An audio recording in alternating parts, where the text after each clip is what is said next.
This is America in the Morning from Westwood One. Good morning, I'm John Trout. It's Friday, June 7th, 2024. Here's what's coming up on America in the Morning. President Biden has joined world leaders in France to mark D-Day's 80th anniversary. Sagar Meghani, Washington. Former advisor to Donald Trump, Steve Bannon, finds out when he must report to prison. I'm John Stolnis in Washington. More shocking testimony from the Hunter Biden trial. Haya Panjwani has details. Witnesses describe hearing dozens of shots as a man opens fire on traffic in California. I'm Clayton Neville. On Wall Street, it's Jobs Friday. All investors' eyes on the May employment report coming out this morning. I'm Jessica Ettinger. Authorities have arrested at least 7 human smuggling suspects in the San Antonio area. I'm Jackie Quinn. Israeli Prime Minister Benjamin Netanyahu is set to address a joint meeting of Congress, Norman Hall, Washington. All ahead on America in the Morning.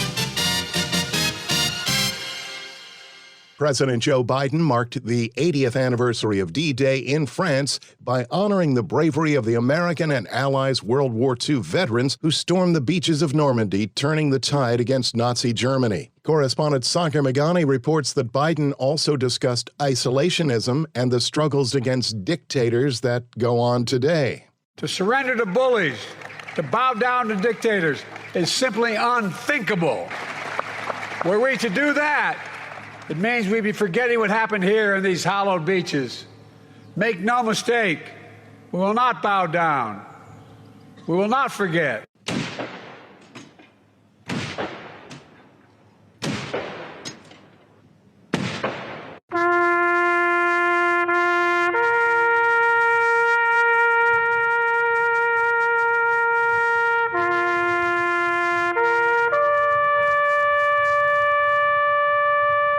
June 6, 1944. From the sea and sky, nearly 160,000 Allied troops descended on Normandy. The president met with several of the dwindling number of survivors. Just wonderful. Everything and everybody is just marvelous. And, thank you. And I thank everybody. I'm living proof that there is a God. I think I'm the luckiest man in the world. I'm 101 years old without an acre of pain. We shortened the war. It was over. I believe that, and I'm proud to be a part of it. And at the American cemetery in Normandy, watched as more than 100 World War II veterans received a gun salute. Au nom de la République française. And the Legion of Honor from French President Emmanuel Macron. You are back here today, at home. The underlying message? The Allied forces of D-Day did their duty. Amid Russia's war in Ukraine, the president urged the world to live up to their example and leave another for future generations. What the Allies did together 80 years ago far surpassed anything we could have done on our own. It was a powerful illustration of how alliances, real alliances, make us stronger. A lesson that I pray we Americans never forget. We saved democracy in our time as well. Sagar Meghani, Washington.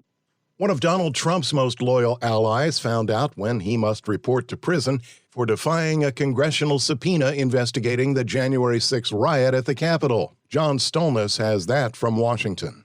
A defiant Steve Bannon talking to reporters following a court appearance yesterday after finding out he must begin serving his 4-month prison term for contempt of Congress at the beginning of next month. There's nothing that can shut me up and nothing that will shut me up. There's not a prison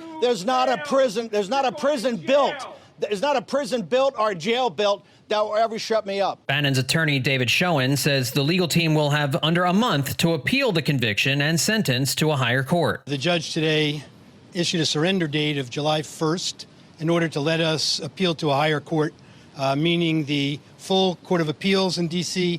and or the United States Supreme Court. As I said in the courtroom, this is an issue that legal scholars have said from day one is a case that has to go before the United States Supreme Court. In his remarks to the press, Bannon fiercely defended his actions and proclaimed his conviction, nor the conviction of other Trump allies, can stop Donald Trump from becoming president this November. All of this is about one thing. This is about shutting down the MAGA movement, shutting down grassroots conservatives, shutting down President Trump. Not only are we winning, we are going to prevail, and every number and every poll shows that. Bannon told lawyers they are taking their case all the way to the Supreme Court. He was convicted in 2022 of 2 counts of contempt of Congress for refusing to sit for a deposition before the January 6th House committee and for also refusing to turn over documents related to his efforts to help Trump overturn the results of the 2020 election. Bannon and his team argued the charges are politically motivated. Merrick Garland, Lisa Monaco, the entire Justice Department, they're not going to shut up Trump. They're not going to shut up Navarro. They're not going to shut up Bannon, and they're certainly not going to shut up MAGA. It is possible Bannon could delay his prison sentence by seeking a stay of District Judge Carl Nichols' order. John Stolnis, Washington. Those are the top stories of the day, sponsored by Sleep Number. Save 50% on the Sleep Number limited edition smart bed for a limited time only at a Sleep Number store or sleepnumber.com. Hunter Biden's girlfriend takes the stand when America in the Morning continues after these messages.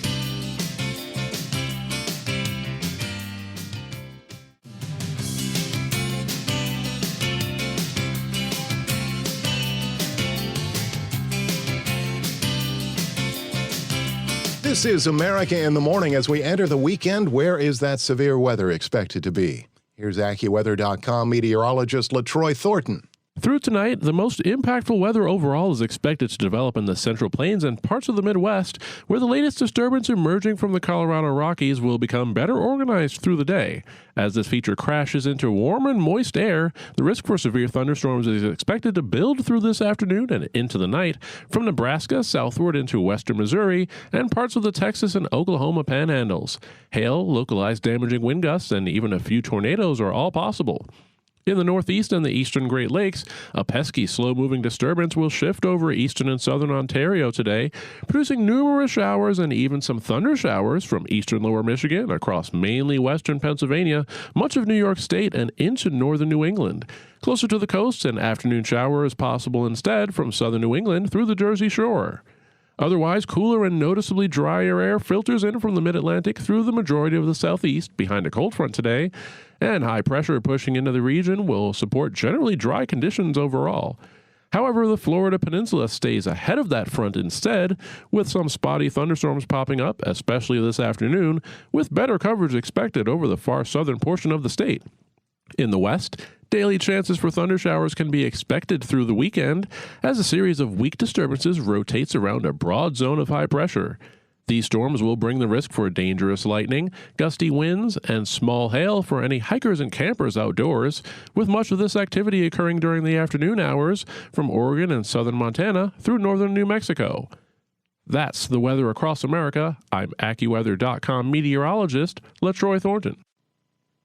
Follow us wherever you get your podcasts, Apple, Spotify, Amazon, and YouTube. Just search America in the Morning in your favorite listening app. I'm John Trout. No shortage of shocking testimony as prosecutors' most important witness against the president's son, his sister-in-law turned girlfriend, takes the stand in the Hunter Biden gun trial. Correspondent Haya Panjwani is following the case.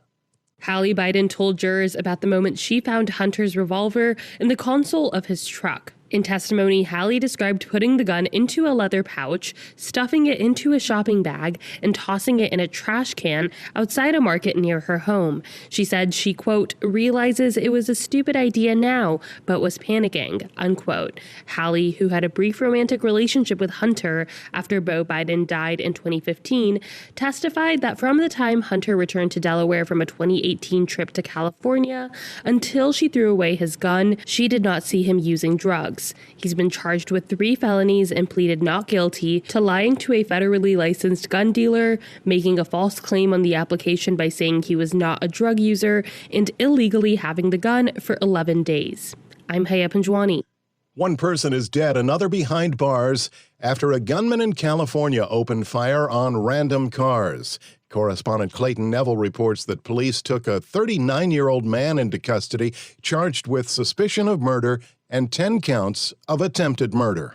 Surveillance video shows the man inside a convenience store near a busy street in the city of San Jacinto. He eventually left the store, walked along the side of the street, and began shooting at cars as they drove by. Then witnesses told Eyewitness 7 News the shooter took off his clothes and started walking away. Yeah, he took him off and he just kept walking. The man was arrested when police got to the scene. Investigators found one person killed and another injured. A number of cars were damaged. Witnesses describe hearing more than 24 shots. A motive still under investigation. I'm Clayton Neville. When we return on America in the Morning, the 10-for-1 stock split and why people are clamoring for more of this company's stock after these messages.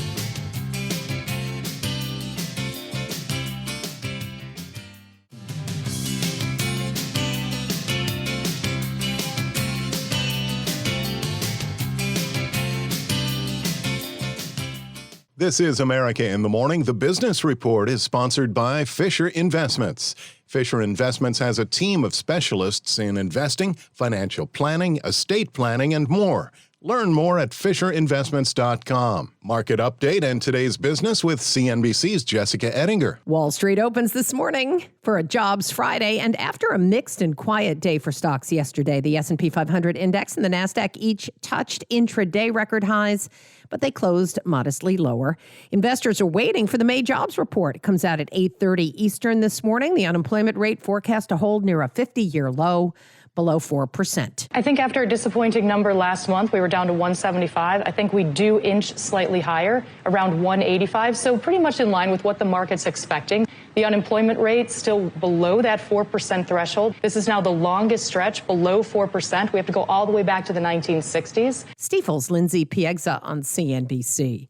The FTC and the Justice Department set to open investigations into NVIDIA, Microsoft, Taiwan Semi, and OpenAI. Multiple sources familiar confirmed to CNBC that the Department of Justice and the Federal Trade Commission are in the final stages of a deal now to divide up antitrust inquiries into NVIDIA, Microsoft, and OpenAI, several of the most dominant players in this rapidly emerging AI space. The deal largely covers investigations into the behavior of the company, as I'm told, not necessarily focused on the mergers and acquisitions by those companies. So 2 types of investigations there. CNBC's Eamon Javers.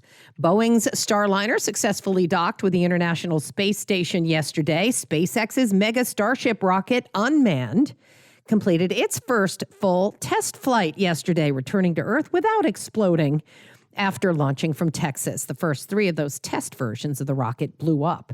Rivian redesigned its all-electric R1 pickup and SUV. It's adding NVIDIA chips inside. The SUV starts at about $75,000. NVIDIA is the darling stock on Wall Street, but Jessica, for how long? NVIDIA is an AI chip maker. Shares fell 2% yesterday ahead of a 10-for-1 stock split that happens this afternoon, designed to make shares more affordable.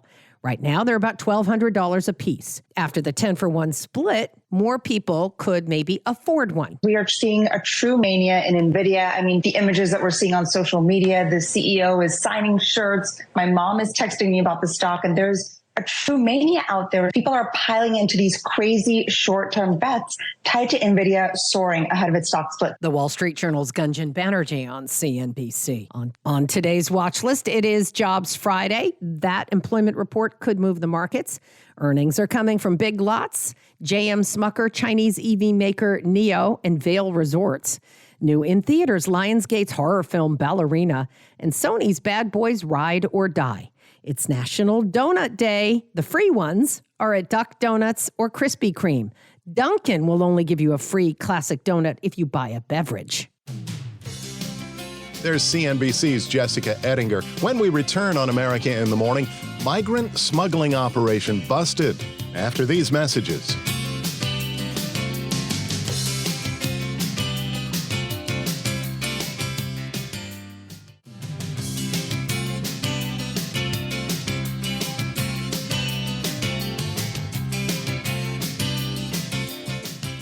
This is America in the Morning. There were a number of arrests and hospitalizations after a migrant smuggling operation was busted by police in Texas. Correspondent Jackie Quinn has details. It happened in Bexar County, where the sheriff said more than 24 migrants were located inside a home after authorities were tipped off to a smuggling operation. They followed a trailer that was being towed into a residential area and found the group inside a home. About a dozen needed hospitalization for heat-related injuries, with temperatures outside around 100 degrees. The sheriff says the migrants had been packed into a false compartment beneath the trailer, where they stayed for about 3 hours without any water. The suspects are facing various charges. I'm Jackie Quinn. Congress announces the date Israeli Prime Minister Benjamin Netanyahu has agreed to speak to a joint session of Congress, now scheduled for late July. Correspondent Norman Hall reports there's expected to be protests both outside and inside the Capitol for his visit. Israeli Prime Minister Benjamin Netanyahu is set to address a joint meeting of Congress on July 24th, according to two people familiar with the matter. Congressional leaders last week formally invited Netanyahu to come to speak as a show of support of Israel, despite mounting political divisions over the military assault on Hamas in Gaza. Leaders from both parties signed a letter extending the invitation to Netanyahu, but his appearance is sure to be contentious and met with plenty of protests both inside the Capitol from lawmakers and outside by pro-Palestinian protesters. Norman Hall, Washington. America in the Morning for Friday, June 7th, 2024 is produced by Jeff McKay. Senior producer Kevin Delaney. I'm John Trout. This is Westwood One.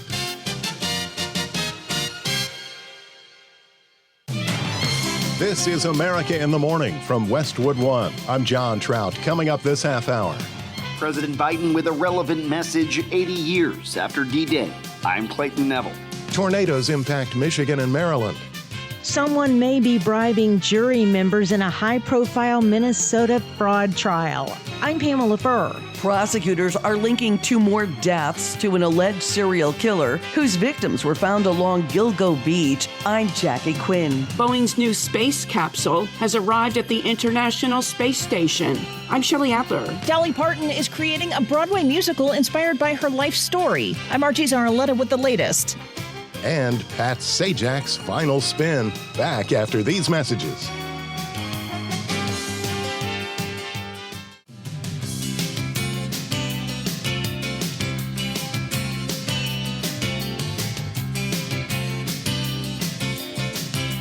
Welcome back. This is America in the Morning, beginning in the West. AccuWeather.com meteorologist LaTroy Thornton is at the national map with today's forecast. In the west, thunder showers are expected to develop mainly in the afternoon each day through at least this weekend, as some weak storms ride around the periphery of a large area of high pressure. For anyone planning to spend some time outdoors, camping or hiking from the high terrain of northern and central California to central Idaho, through Wyoming and the Wasatch Range of Utah, and across much of Colorado, these storms will bring lightning strikes and small hail. Stay weather aware and know where you can find safe shelter should you hear thunder over the coming days. In the nation's midsection, the risk for severe weather is expected for much of Nebraska and points southward to northern Oklahoma as a storm takes shape out of eastern Colorado. As it reaches a zone of favorable atmospheric conditions, look for thunderstorms that can bring damaging winds, hail, and some tornadoes this afternoon and even into tonight. South of this zone, blistering heat continues from southeastern Colorado into west and south Texas, with highs over 100 degrees in cities such as El Paso and Laredo, Texas, and nearing the century mark in Abilene. For the east today, a large disturbance crawls across southeastern Ontario, bringing showers and thunder showers in spots from the eastern Great Lakes through mainly interior sections of the northeast. For the northeast coast, just an afternoon shower is expected from southern New England to the far northern mid-Atlantic. The rest of the mid-Atlantic and much of the southeast can expect cooler and much more comfortable air to settle in as high pressure reaches the area, with mostly dry conditions beyond a cold front. In Seattle, look for sunshine and comfortable conditions with a high of 74 today. In Omaha, clouds build later today with a heavy late-day thunderstorm and a high of 85. That's the nation's weather. I'm AccuWeather.com meteorologist LaTroy Thornton. I'm John Trout. Remember to follow us wherever you get your podcasts, Apple, Spotify, Amazon, and YouTube. Just search America in the Morning in your favorite listening app. President Joe Biden delivered an address alongside the president of France in Normandy to mark the 80th anniversary of D-Day. Correspondent Clayton Neville reports the president made comparisons to scenarios the world is facing today. D-Day is the military operation that led to the end of World War II in Europe. President Biden in Normandy to mark the 80th anniversary of D-Day. Democracy is never guaranteed. Every generation must preserve it. Defend it, he said. Fight for it. The president spoke about the importance of standing up to evil and pushing back against dictators. He said NATO is more united now than ever. And even more prepared to keep the peace, deter aggression, defend freedom all around the world. He said we have to ask ourselves. Will we stand against tyranny, against evil, against crushing brutality of the iron fist? Will we stand for freedom? Will we defend democracy? Will we stand together? My answer is yes, and only can be yes. The president described Russia's war in Ukraine as a tyrant intent on domination and said America won't bow down. He insisted surrendering to bullies is unthinkable. Other world leaders, including French President Emmanuel Macron, were with Biden for a D-Day ceremony. Here you came to join our efforts with our own soldiers and to make France a free nation. And you are back here today. Also in Normandy, U.S. Defense Secretary Lloyd Austin. 80 years later, we thank the young Americans who took the beaches, who helped liberate France, and who helped free this continent from Nazi tyranny. President Biden and First Lady Jill Biden met with veterans during the visit. Somber news acknowledged yesterday as it was learned that a 102-year-old World War II Navy veteran died while on his way to France last week to commemorate the 80th anniversary. I'm Clayton Neville. Serious weather hopscotched across parts of America while the first heat wave of the year bakes parts of California and the Southwest. Tornadoes touched down in the suburbs of Washington, D.C. and Detroit, Michigan, with deadly results. Correspondent Donna Warder reports. WXYZ got a look at the damage as crews cut up trees that were ripped from their foundations when a tornado struck without warning Wednesday afternoon in suburban Detroit. The twister tore through several neighborhoods in Livonia, Michigan, bringing a tree down onto a house where a woman and her 2-year-old were sleeping. The child was killed. The firefighters came knocking my door. They tell me to get out, and I get out. And thank God I wasn't hurt, and thank God everyone at my house was at church. In Montgomery County, Maryland, WJLA spoke with neighbors who say a storm in their community was scary. When the tornado hit, I just hear loud thuds and banging on the window. And I just go upstairs, go to my bathtub, hide there. To see this is just incredible because you remember the force of nature that is always around us, but you see the results of a storm like this, and it's crazy. Tornado warnings were issued Wednesday night for Maryland and several other states, including Ohio, New Jersey, and Delaware. I'm Donna Warder.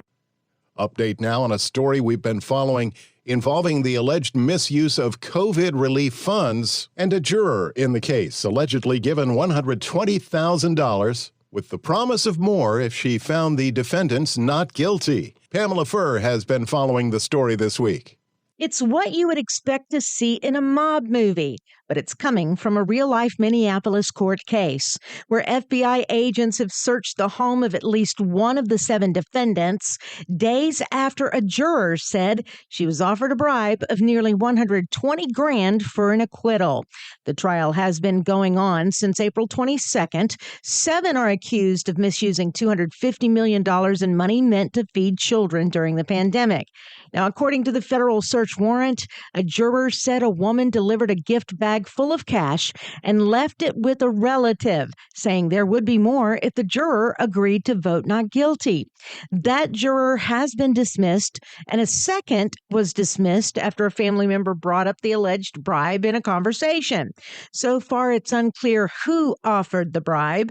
As with any jury trial, all of the defendants, their attorneys, and the prosecutors have access to the jurors' information. A detention order was filed yesterday, and U.S. District Judge Nancy Brazel said it is likely that at least one defendant was involved. She ordered all 7 to surrender their cell phones, and they were taken into custody. The FBI says the investigation is ongoing. I'm Pamela Furr. A New York architect already charged with killing 4 women now faces 2 more murder cases in the series of deaths spanning 3 decades known as the Gilgo Beach killings. Correspondent Jackie Quinn reports.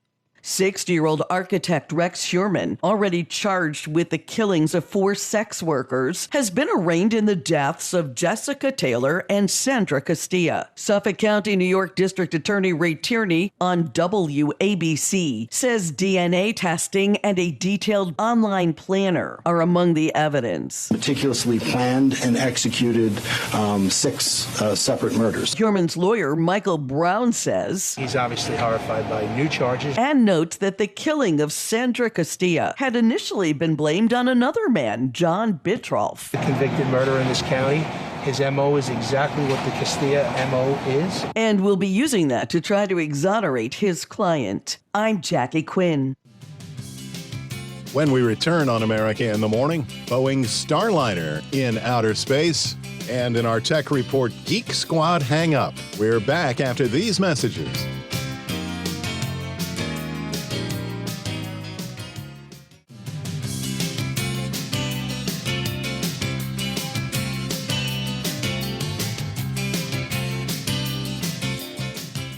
This is America in the Morning. I'm John Trout. More history was made in space, but not without drama, as technical glitches, including a helium leak, were repaired just before Boeing's Starliner docked with the International Space Station. Correspondent Shelley Adler reports. Despite last-minute thruster trouble that almost derailed docking for this first test flight with astronauts, the link-up was a success. At 12:34 p.m. Central Time, above the southern Indian Ocean, we have confirmation of contact and capture of NASA's Boeing Crew Flight Test and Starliner aboard the International Space Station. Butch and Sunny have made their arrival. The Starliner capsule already had one small helium leak when it rocketed into orbit with 2 NASA astronauts on Wednesday. There were 2 more leaks after that. Then 4 of the capsule's 28 thrusters went down. The astronauts managed to restart 3 of them. That provided enough safety margin to proceed, but they had to pass up the first docking opportunity, but made it the second time after circling the world for an extra hour alongside the station before moving in. This is another milestone in this extraordinary history of NASA. And I want to give my personal congratulations to the whole team that went through a lot of trial and tribulation, but they had perseverance. And that's what we do at NASA. I'm Shelley Adler. A judge has dismissed several state charges against the man who attacked former House Speaker Nancy Pelosi's husband. In the federal trial, David DePape was convicted last month of assaulting a federal official's family member and attempting to kidnap a federal official, and was sentenced to 30 years behind bars. However, DePape's attorney went to state court, where he also faces charges, and argued some of the counts fall under double jeopardy, and the judge agreed. DePape, accused of bludgeoning Paul Pelosi with a hammer in his San Francisco home while his wife was in Washington, D.C., still faces other state charges, including burglary and aggravated kidnapping, which were not brought on the federal level. America in the Morning continues. A professional race car driver and his son are the latest to face charges for their actions during the January 6, 2021 assaults on the U.S. Capitol. Correspondent Ed Donahue reports. Ty Scott, his adult son, and 2 other men from Pennsylvania are accused of entering the restricted grounds of the Capitol. Prosecutors say Scott struck police riot shields and attempted to rip one out of an officer's hands. 2 others were holding golf clubs. Scott's son is accused of throwing a flagpole and an area closed sign at officers and screaming profanities at them. Tipsters helped identify the men. One recognized Ty Scott from his NASCAR days. Scott competed in dirt racing events before moving into the NASCAR Winston Cup Series in the late 70s and early 80s. He never won a race. Ed Donahue, Washington. 2 Seattle police officers faced disciplinary action after a video shows them beating a man at a bus stop with their batons. In the 40-second video shown by KING-TV, the officers are seen striking the man and using a knee to pin him down, but the clip does not show what happened prior to the encounter. Seattle's Office of Police Accountability is now investigating the names of the officers, and the man were not released. Samsung phone users have been able to use the Geek Squad repair service from Best Buy for a while now, but it looks as if they're parting ways with the retail giant. Here's Chuck Palm with that in today's Tech News. The Geek Squad at Best Buy is shutting down their Samsung phone repair service. Info from a thread on subreddit said the company would be leaving the program and directed their employees to begin returning all their parts. The Samsung ASP repair program ensured that technicians at authorized Best Buy stores were certified to repair Samsung phones with official Samsung parts. If you tried to schedule a repair on your phone, it would direct you to one of the limited Best Buy stores for repairs. That feature's no longer available, and Best Buy has been removed from their website. Samsung's head of mobile customer care, Mario Renato de Castro, said that Samsung has more than 9,000 mobile certified technicians in the U.S. providing repair services. He also stated that we're in discussions with Best Buy to determine how Samsung can best support our customers moving forward. Samsung customers looking for service are being redirected to the You Break I Fix stores in major metropolitan areas. Leave a comment with your experience at allthetoptech.tech. I'm Chuck Palm. Robert Workman's Sports is sponsored by Untuckit. Get your Father's Day gifts at our 80-plus stores or untuckit.com. Untuckit shirts, designed to be worn untucked.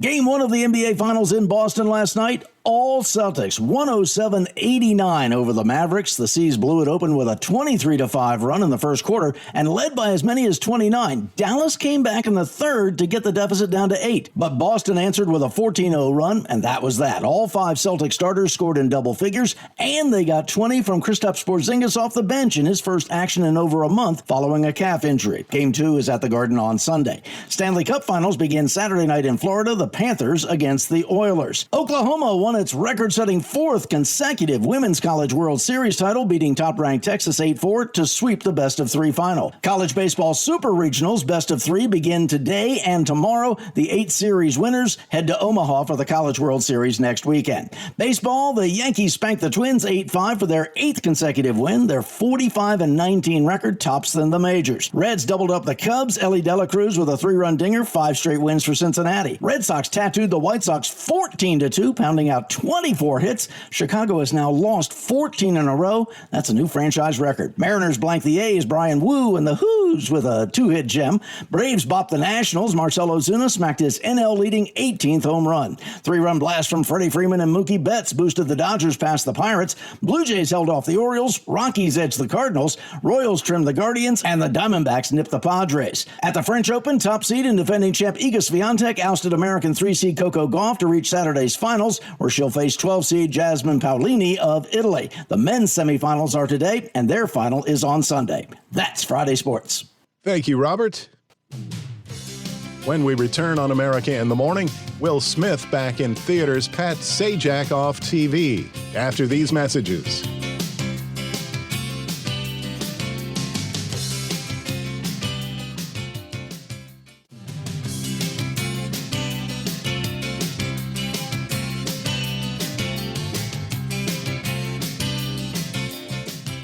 Welcome back. This is America in the Morning. Jolene is heading to Broadway. Entertainment correspondent Margie Zaraletta reports on Dolly Parton creating a musical inspired by events in her life. There must be something fishy going on. In 1967, Dolly Parton released her debut album, Hello, I'm Dolly. In 2026, she hopes to launch a musical also called Hello, I'm Dolly on Broadway. Include Parton's biggest hit songs as well as new music that she's writing. Parton says in a statement, "You'll laugh, you'll cry, you'll clap, you'll stomp." Parton's music previously was used on Broadway for the musical version of the movie 9 to 5. I'm Archie Zaraletta. Will Smith hopes to cure box office woes this weekend with his new movie. Kevin Carr has a sneak peek at Bad Boys 4. Will Smith and Martin Lawrence are back as wisecracking Miami detectives in a new Bad Boys movie. Call 911. Aren't you the police? The story follows the buddy cop duo facing midlife crises at home and getting framed as cartel operatives. If you're seeing this, I'm probably dead. Whoever gave the order to kill me is in the department. they're coming after you next. Fans of the Bad Boys movie should enjoy this because it has all the expected elements, from explosive action and dripping machismo to sports car product placement and drawn-out comedic moments. Marcus, get in the car. He has a gun to my head. Want to deal with him? You want to deal with me? Sorry, sir, but I gotta go. I suppose that's what you get with a generation of filmmakers who grew up on a steady diet of Michael Bay movies. Oh, city, city, bang, bang. The problem with this film is its utter lack of originality. I know buddy cop films rely on formula, but there wasn't even an attempt to put an original spin on things. We're left with a cliche smoothie of a plot interspersed with out-of-place comedy where Martin Lawrence seems to be auditioning for a new sitcom. I'll take the 3 in the front. You take the 6 in the back. Everything from the worn-out dialogue tropes to Will Smith's Tommy Wiseau dye job makes this movie feel like a relic of the 90s that should be called bad middle-aged guys. I need nasty Mike. Bad boy. Bad Boys Ride or Die gets 2 Oscar slaps out of 5. I'm Kevin Carr, and that's the way I see it. It's the end of an era on Wheel of Fortune as Vanna White has bid an emotional goodbye to Pat Sajak. Lisa Dwyer reports. As Pat Sajak is about to say his final farewell as the host of Wheel of Fortune, Vanna White thanked her co-host of 4 decades and over 8,000 episodes in an emotional video tribute, courtesy Sony Pictures Entertainment. What an incredible and unforgettable journey we've had. And I've enjoyed every minute of it. Sajak and White have been one of television's most iconic duos since they started working on Wheel of Fortune together in 1982. You're like a brother to me, and I consider you a true lifelong friend who I will always adore. I love you, Pat. Sajak's final episode will air Friday. White is staying on as co-host, with Ryan Seacrest taking over for Sajak. I'm Lisa Dwyer. Pat Sajak, a former radio disc jockey, radio station owner, and veteran, having served in the Armed Forces radio station in Vietnam. America in the Morning for Friday, June 7th, 2024 is produced by Jeff McKay, senior producer Kevin Delaney. I'm John Trout. This is Westwood One.